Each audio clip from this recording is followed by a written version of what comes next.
नमस्कार, स्वागत है आपका इकोनॉमी टुडे के अंदर। धीरे धीरे ही सही लेकिन देश के अंदर लेस कैश लेन देन लोग बढ़ चढ़ करके अपना रहे हैं, यानी कि लोग ज्यादा से ज्यादा अब लेस कैश लेन देन यानी कि जो ऑनलाइन और डिजिटल ट्रांजैक्शंस है उसकी तरफ लोग आगे बढ़ रहे हैं। इसमें सरकार का फोकस पूरी तरह से डिजिटल जो इंफ्रास्ट्रक्चर है उसे मजबूती प्रदान करने पर है, तो दूसरी तरफ सरकार यह भी फोकस कर रही है कि कैसे लोगों को जागरूक किया जा सके। और शायद इसी कड़ी के अंदर जो डिजिटल साक्षरता अभियान की शुरुआत भी की गई है, कैबिनेट ने जिसको मंजूरी भी दे दी गई है, तो वो भी एक महत्वपूर्ण भूमिका निभाएगी लोगों को डिजिटली साक्षर करने की दिशा के अंदर। लेकिन अगर आपके जहन में डिजिटल या फिर लेस कैश अर्थव्यवस्था या फिर लेस कैश लेन देन को लेकर के कोई भी सवाल आपके जहन में है, तो आप इकोनॉमी टुडे हमारे इस कार्यक्रम में हमारे साथ जुड़ सकते हैं। और सवाल पूछने का तरीका आपको पता ही है, आप #इकोनॉमी टुडे पर टैग करके डीडी न्यूज लाइव पर हमें भेज सकते हैं ताकि आपके जो ट्विटर हैंडल से हम ये सवाल ले सकें। और अगर आप जीमेल के जरिए पूछना चाहते हैं तो आप economytoday.ddnews@gmail.com पर भी अपना सवाल भेज सकते हैं। उम्मीद करेंगे कि आपके सवाल जो हैं, जो हमारे गेस्ट हैं वो सुलझाएं और आपको तमाम जानकारी दें डिजिटल और जो लेस कैश लेन देन है इस मोर्चे पर। Well, absolutely, Arun. In fact, and we will be focusing upon the budget announcements. We know that Finance Minister Arun Jaitley has given a tremendous push towards this digital transactions, the less cash transactions, and moving and shifting India towards the digital economy. And in fact, we've seen certain important announcements that have come as well. About the Aadhaar Pay, an app for the digital payments for the merchants, will be launched soon. 2 more schemes to come up, and also withdrawal of service tax for the tickets booked on IRCTC, and upgrading BHIM app, and many more from the budget point of view. So to discuss and answer all your questions, we have with us a special guest today, Dr. Ajay Kumar, Additional Secretary of IT and Electronics Ministry. Thank you very much, sir, for coming to studio. Sir, in fact, budget has given a massive push. After demonetization, we've seen the transformation of India towards digital economy, less cash transactions, and budget has given a major thrust too. What do you say? Good morning, everyone. I think this is a truly historic budget. Yes. Never before we have had a budget which has focused so much of digitalization of the country. इस budget में digital economy को जो बढ़ावा दिया गया है उससे देश में एक वाटरशेड की तरह इसको ट्रीट किया जा सकता है। बहुत सारे महत्वपूर्ण निर्णय लिए गए हैं जिससे लेस कैश इकोनॉमी को बढ़ावा मिलेगा। और ये कई जगहों पे इनफैक्ट अगर आप budget speech honourable finance minister की बजट स्पीच को देखें, कई जगह में उन्होंने इस चीज़ का वर्णन किया है। तो हर सेक्टर में इस चीज़ को कैसे बढ़ावा दिया जाए उसके बारे में वर्णन है। भीम ऐप, उसमें आधार पे को लाया जाएगा मर्चेंट्स के लिए। भीम ऐप को यूज़ करने के लिए तरह तरह के प्रोत्साहन देने की व्यवस्था है। एक टारगेट रखा गया है कि 2017 में इस फाइनेंशियल ईयर में 2500 डिजिटल ट्रांजैक्शंस पेमेंट की तरफ होंगे, जो कि एक आज की तारीख में अगर हम देखें तो उससे ये करीब 500 करोड़ ट्रांजैक्शन की जगह 2500 ट्रांजैक्शन कर पाना एक बड़ा स्टेप है और ये एक बहुत आगे हमें लेके जाएगा। इसके अलावा इतने सारे महत्वपूर्ण है कि मैं नोट करके लाया हूँ क्योंकि सारी चीज़ें एक साथ याद रखना मुश्किल है। एक पॉस मशीन्स को बढ़ावा देने की बात की गई है कि आने वाले एक समयबद्ध तरीके से जून के पहले 10 लाख पॉस मशीन और सितंबर के पहले आधार बेस्ड 20 लाख पॉस मशीन्स का वितरण किया जाएगा। जी। लेकिन हाँ अजय जी, मैं यहाँ पे आपसे एक और चीज समझना चाहूंगा जो कि काफी इंपॉर्टेंट माना जा रहा है। भारत नेट के लिए जो 10,000 करोड़ रुपए का जो प्रावधान किया गया, जो आवंटन हुआ है, ये कितना मेजर आप इस चीज को मानते हैं? क्योंकि इंटरनेट कनेक्टिविटी हर जगह पहुंच सके, हाई स्पीड इंटरनेट हर जगह पहुंच सके, ये भी एक तरह की प्राथमिकता है। इसका आवंटन को किस तरह से यूटिलाइजेशन आगे किया जाएगा और इसके लिए और क्या कुछ करना और भी बाकी है मंत्रालय की तरफ से, उस पर अगर आप थोड़ी रोशनी डाल सके। भारत नेट जो है डिजिटल एक्सेसिबिलिटी का सबसे महत्वपूर्ण प्रोजेक्ट है और उसके लिए एक सिग्निफिकेंट एलोकेशन 10,000 करोड़ का एलोकेशन इस साल हुआ है। और मैं ये कहना चाहूँगा कि भारत नेट में पिछले हाल के दिनों में बहुत तरक्की हुई है। अभी भी भारत नेट 2.5 लाख ग्राम पंचायतों को कनेक्ट करने का ऑप्टिकल फाइबर का प्रोजेक्ट जो है एक दुनिया में सबसे ज़्यादा एम्बिशियस प्रोजेक्ट माना जा सकता है। लेकिन उस प्रोजेक्ट में इस मार्च तक 50,000 ग्राम पंचायतों को कनेक्ट करने का लक्ष्य है। मैं ये कहना चाहूँगा कि अभी तक जनवरी तक तकरीबन 2.25 लाख किलोमीटर ऑप्टिकल फाइबर ले किया जा चुका है 76,000 ग्राम पंचायतों में। तो इसको हमें जल्दी से जल्दी खत्म करना है, क्योंकि एक्सेस पे बहुत सारी डिजिटल सर्विसेज डिपेंड करती हैं और उसकी तरफ काम हो रहा है। कब तक और उसकी तरफ महत्वपूर्ण जो है कंट्रीब्यूशन इस बजट में हुआ है। कि जो 2.5 लाख पंचायतों की हम बात कर रहे हैं कि ये डिजिटली कनेक्टेड होंगे, जो एक बहुत बड़ी परियोजना एक तरह से कह सकते हैं, कब तक माने, क्या वो डेडलाइन होगी, क्या वो बताएंगे हमें, क्या डेडलाइन मान के चलें कि जो तमाम जो ग्राम पंचायत है देश के अंदर वो कनेक्टेड होंगी इंटरनेट की सुविधा से? ये तो डिपार्टमेंट ऑफ टेलीकम्युनिकेशन उस पर उचित उत्तर दे पाएगा, लेकिन मैं ये कहना चाहूंगा कि पिछले 2 सालों में इस दिशा में बहुत तेजी से काम हो रहा है। उसके अलावा सिर्फ ऑप्टिकल फाइबर पे ही नहीं, अगर आप देखें तो 3G 4G 2 स्पेक्ट्रम का आवंटन हुआ है, स्पेक्ट्रम एलोकेशंस हुए हैं, ऑक्शन हुए हैं, जिससे देश में कनेक्टिविटी को बहुत बढ़ावा, क्योंकि कनेक्टिविटी कई तरीके से हो सकती है।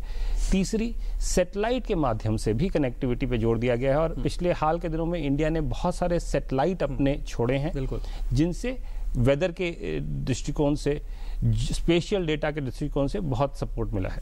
Right Dr. Ji, when we talk about the digital transactions, now that after the demonetization, we've seen people apparently moving towards digital transactions using their cards and everything. But then somehow there has always been a complaint that merchants pretty much are not ready because of certain merchant discount rates and everything. But then now, with certain schemes coming up for the merchants, like cashback scheme for the merchants, one of those 2 important schemes which in fact Finance Minister was announcing, and also special app for the digital payments for merchants. How do you think now this will apparently lure the merchants to come in and then fall into it? In fact, Finance Minister has said that MDR will also go down in the coming years. Yeah, so there have been a lot of steps to promote digital payment. We must realize that we were a country which had one of the highest cash to GDP ratios among most of the countries in the world, definitely all the big economies in the world. And today we are the country which is moving among the fastest transiting into a country which is promoting digital payments.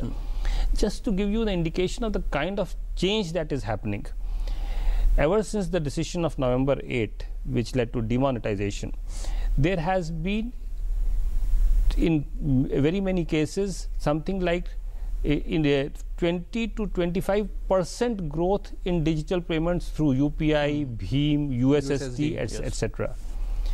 And government is enabling all kind of payments. If you look at digital payments, wallets, there has been about 3 to 4 times increase in the digital wallet economy. Totally, like I mentioned, today we are doing roughly about 1.5 to 2 crores digital transactions through these means, and that number is going up every day as we speak. ठीक है, चलिए, तो digital अर्थव्यवस्था की दिशा के अंदर कई सारे काम हो रहे हैं, इस पर चर्चा आगे भी जारी रखेंगे, लेकिन लेते हैं छोटा सा break. DD News presents a new schedule of its popular programs. Midday News, daily 1:30 p.m. Sports News, daily 5:30 p.m. Social Connection, Saturday 9:30 a.m. Gen Next, first and third Saturday 5 p.m. Market This Week, Saturday 6 p.m. Money Mantra, Sunday 9:30 a.m. Seedha Samvad, Sunday 10 p.m. DD News, only news, complete news. Now the national news channel of India, live on your mobile phone. Get the news on the go. Watch top videos, get the latest news and continuous news on your mobile phone. Download DD News app now. Visit the Android Play Store, search for DD News, download the app to your phone. Get the power of information at your fingertips. DD News. Only news, complete news. Welcome back to Economy Today. We have Dr. Ajay Kumar, Secretary of IT and Electronics Ministry, to discuss on the budget's digital push towards its less cash economy.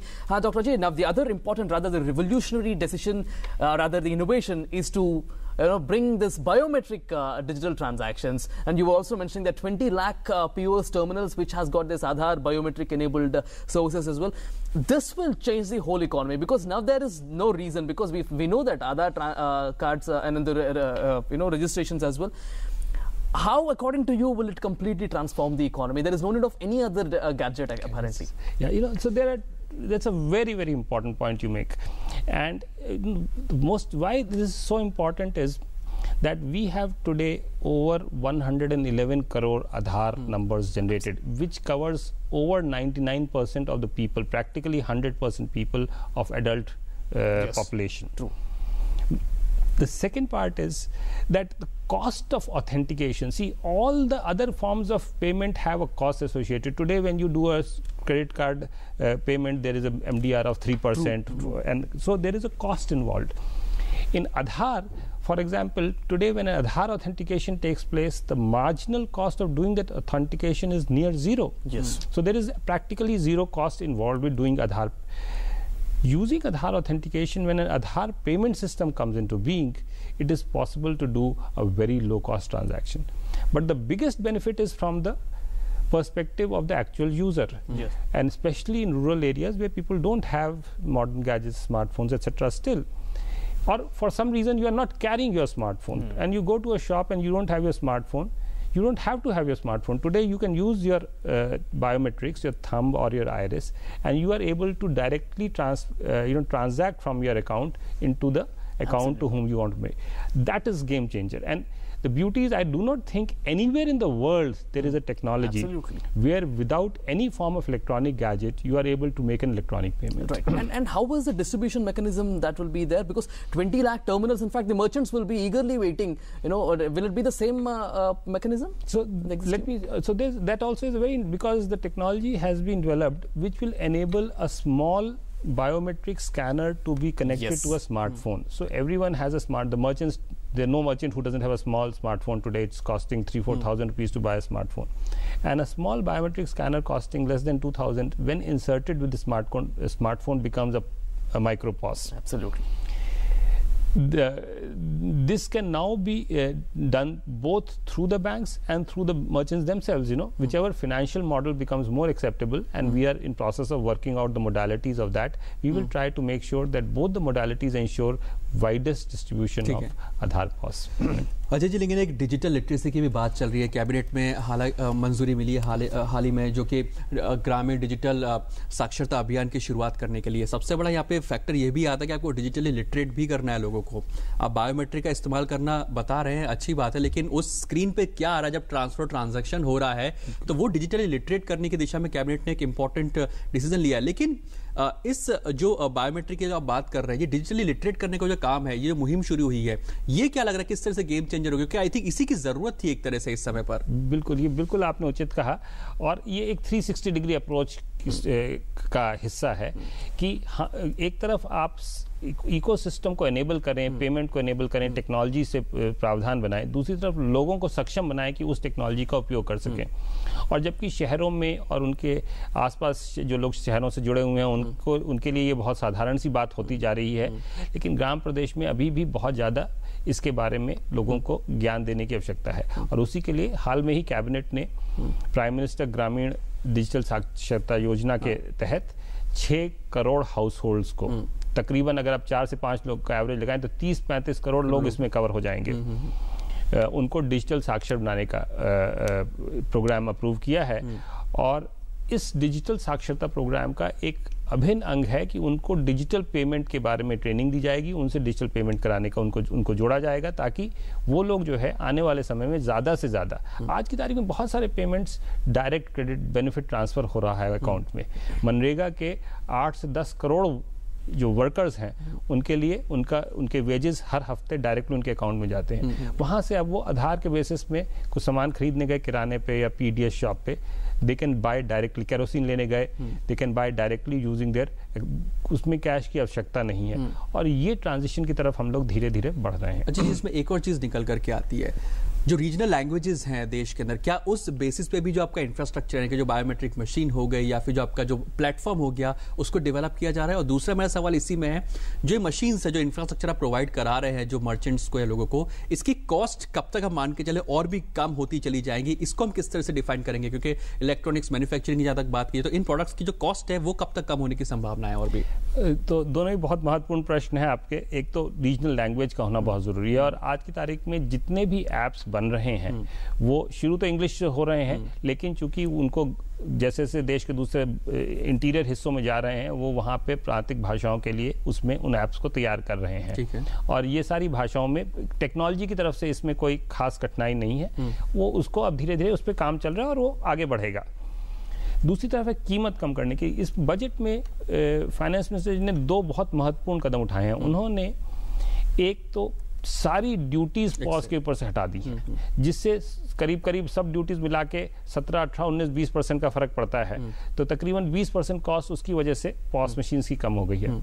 दूसरा, उनकी manufacturing को बढ़ावा देने के लिए जितने POS machines के inputs हैं उन पे से भी ड्यूटी हटा दी गई है। तो आज आप इनपुट्स निःशुल्क किसी भी ड्यूटी के बिना आप उनको ला सकते हैं और देश में मैन्युफैक्चरिंग कर सकते हैं। क्योंकि आपने इलेक्ट्रॉनिक्स मैन्युफैक्चरिंग की बात की, इलेक्ट्रॉनिक्स मैन्युफैक्चरिंग में एक इकोसिस्टम बनाने की जरूरत पड़ती है, जिसके बगैर आप एक आइसोलेटेड ढंग से मैन्युफैक्चरिंग नहीं कर सकते हैं। और मुझे कहने बड़ी खुशी है कि पिछले 2-2.5 सालों में देश में एक बड़ा इकोसिस्टम फॉर मैन्युफैक्चरिंग खड़ा हो रहा है। पिछले 2 सालों में 72 मोबाइल मैन्युफैक्चरिंग और उनके कंपोनेंट की मैन्युफैक्चरिंग की नए फैक्ट्रीज देश में लगी हैं। तकरीबन 250 इलेक्ट्रॉनिक्स मैन्युफैक्चरिंग में नए यूनिट्स ने निवेश किया है, जिनकी संख्या तकरीबन 1,25,000 करोड़ के बराबर है। ये जो यूनिट्स लग रहे हैं ये भले अब इनसे जो चूंकि कंपोनेंट्स जो आते हैं वो सेम सप्लाई चेन बन जाती है, जो टेक्नोलॉजी स्किल सेट्स है वो हो जाता है लोगों में। तो ओवरऑल इन चीज़ों को बनाने का एक इकोसिस्टम देश में खड़ा होता है और जो हो रहा है। तो मुझे लगता है इस साल हम पॉस में कई सारे नए मैन्युफैक्चरर्स को एंटर करते हुए देखेंगे।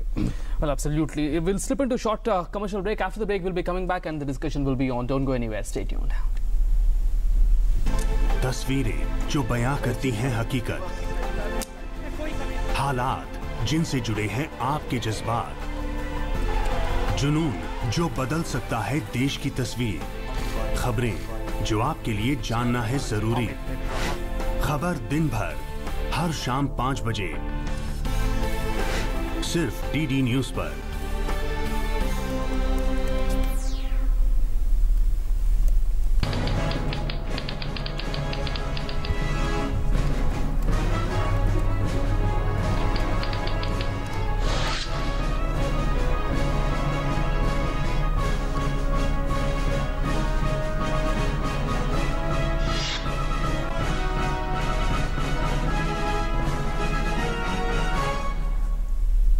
Welcome back to Economy Today. We are discussing on the budget's push towards digital transactions and the less cash economy. We have with us the IT and Electronics Ministry Additional Secretary Dr. Ajay Kumar. Dr. Ajay, we're getting in certain questions. One of these questions, in fact, about the Aadhaar-based POS terminals. You've answered that, but then there is other question which we were talking about merchants not accepting the transactions.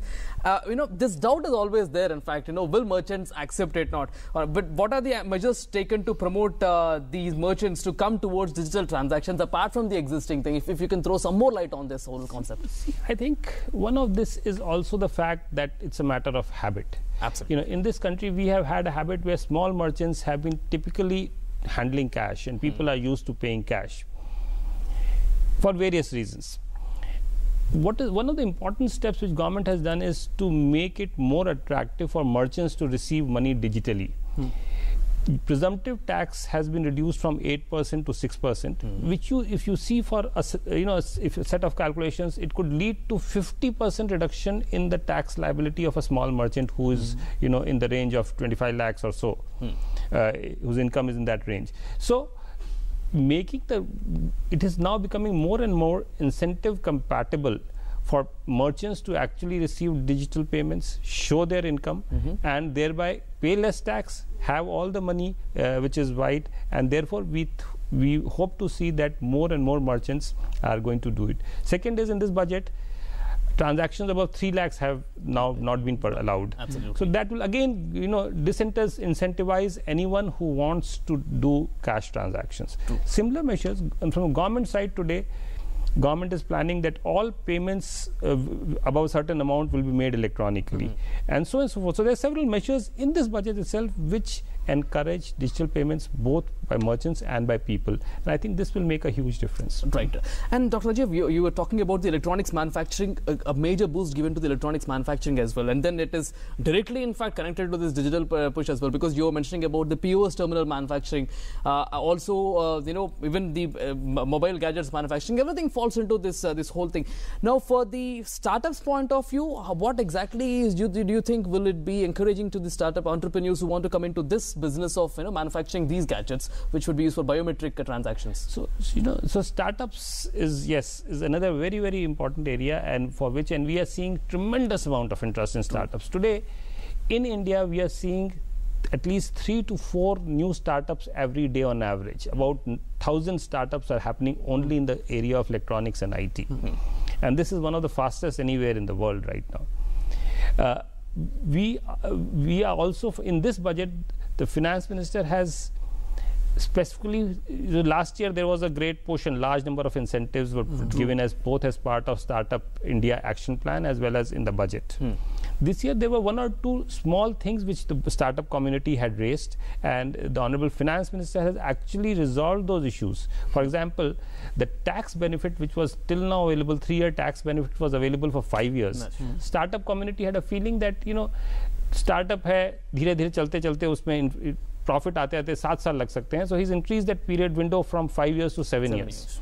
There was an issue that there is a tax liability increases if the founder reduces his promoter quota from 51% is lower. He says, no, if you continue to be founder, if you are the founder of the startup, even if your own equity goes down below 51%, you will continue to get the tax benefit which are available. So a lot of very positive and helpful steps towards the startup promotion as well. एक और चीज़, जो तमाम apps की हम जो लगातार बात करते हैं, चाहे वो भीम ऐप हो, UPI मोड हो, USSD हो, क्वेरीज ये भी आती है कि इन ऐप्स को और भी अपग्रेड करने की ज़रूरत है, सिक्योरिटी के लिहाज से ही सही, लेकिन जो और भी फीचर्स उसमें ऐड करने की ज़रूरत है ताकि वो ज़्यादा यूज़र फ्रेंडली बन सके, ताकि ट्रांजैक्शंस करते टाइम ज़्यादा जोर ना पड़े लोगों पर कि कैसे ट्रांजैक्शन करना है. उस दिशा के अंदर किस तरह से आपको लगता है आगे बढ़ने की ज़रूरत है? इनफैक्ट अगर आप देखें, भीम जो है UPI का एक बहुत सिंपल वर्जन है, और अभी भीम बहुत सिंपल है. अगर आपने उसको यूज़ किया हो, इट इज़ लिटरली मतलब मैं कहना चाहूँगा कि भीम लोगों से रिक्वेस्ट करना चाहूँगा, आप भीम को ट्राई करें. It is simpler than even using an email, मतलब उससे उतना सिंपल है. जीमेल को आप जाएंगे उससे भी सिंपल भीम में है, लेकिन इसको लगातार इंप्रूव करने की आवश्यकता है. कोई भी विंडोज प्लेटफॉर्म जो दुनिया का सबसे फेमस और मोस्ट यूज्ड है, आज तक 11 वर्जन आ चुके हैं उसके, और आने वाले समय में और भी आएंगे. तो ये तो टेक्नोलॉजी का एक स्वरूप है कि कंटिन्यूसली अपग्रेड्स आते रहते हैं, इंप्रूवमेंट्स होते रहते हैं. सिक्योरिटी की तरफ हमारा पूरा ध्यान है, और अगर आप नोटिस करेंगे इस बजट में फाइनेंस मिनिस्टर जी ने फिनेंशियल सर्ट की बात की है, बैंकिंग सर्ट की बात की है, जो कि फिनेंशियल सेक्टर में एक सर्ट हमारा नेशनल सर्ट है. उसी सर्ट के अंतर्गत जो है हम एक फिनेंशियल सर्ट बनाएंगे जो खास ध्यान रखेगा कि फिनेंशियल सेक्टर में साइबर सिक्योरिटी की तरफ रिक्वायर्ड अटेंशन दी जा सके. चलिए ठीक है, तो काफी ज्यादा फोकस एक तरह से है डिजिटल अर्थव्यवस्था को बढ़ावा देने की दिशा में. एक तरह से 360 डिग्री अप्रोच की जो लगातार बात चल रही है कि हर दिशा से ये कोशिश की जा रही है कि किस तरह से डिजिटल ट्रांजैक्शन या लेस कैश अर्थव्यवस्था की तरफ हम आगे बढ़े. तो बिल्कुल, तो आज के इस कार्यक्रम में इतना, लेकिन अजय जी आप इस कार्यक्रम में आए, तमाम जो आपने उलझनों को सुलझाया और जो डाउट्स को क्लैरिफाई किया उसके लिए बहुत बहुत शुक्रिया. और उम्मीद करते हैं कि हम भी उस देशों में जल्दी शुमार होंगे जो स्वीडन जैसा देश है, जहाँ कंप्लीटली 95% तक जहाँ लेस कैश ट्रांजैक्शन होता है. उम्मीद करते हैं हम जल्द वैसा देश बनेंगे. शुक्रिया आपका इस शो में आने के लिए. Thank you very much, Dr. Rajiv. So it is pretty much clear government is leaving no stone unturned to move towards digital cash transactions economy. Well, that's all on our show. Stay tuned to DD News for other updates. Thanks for watching. Namaskar.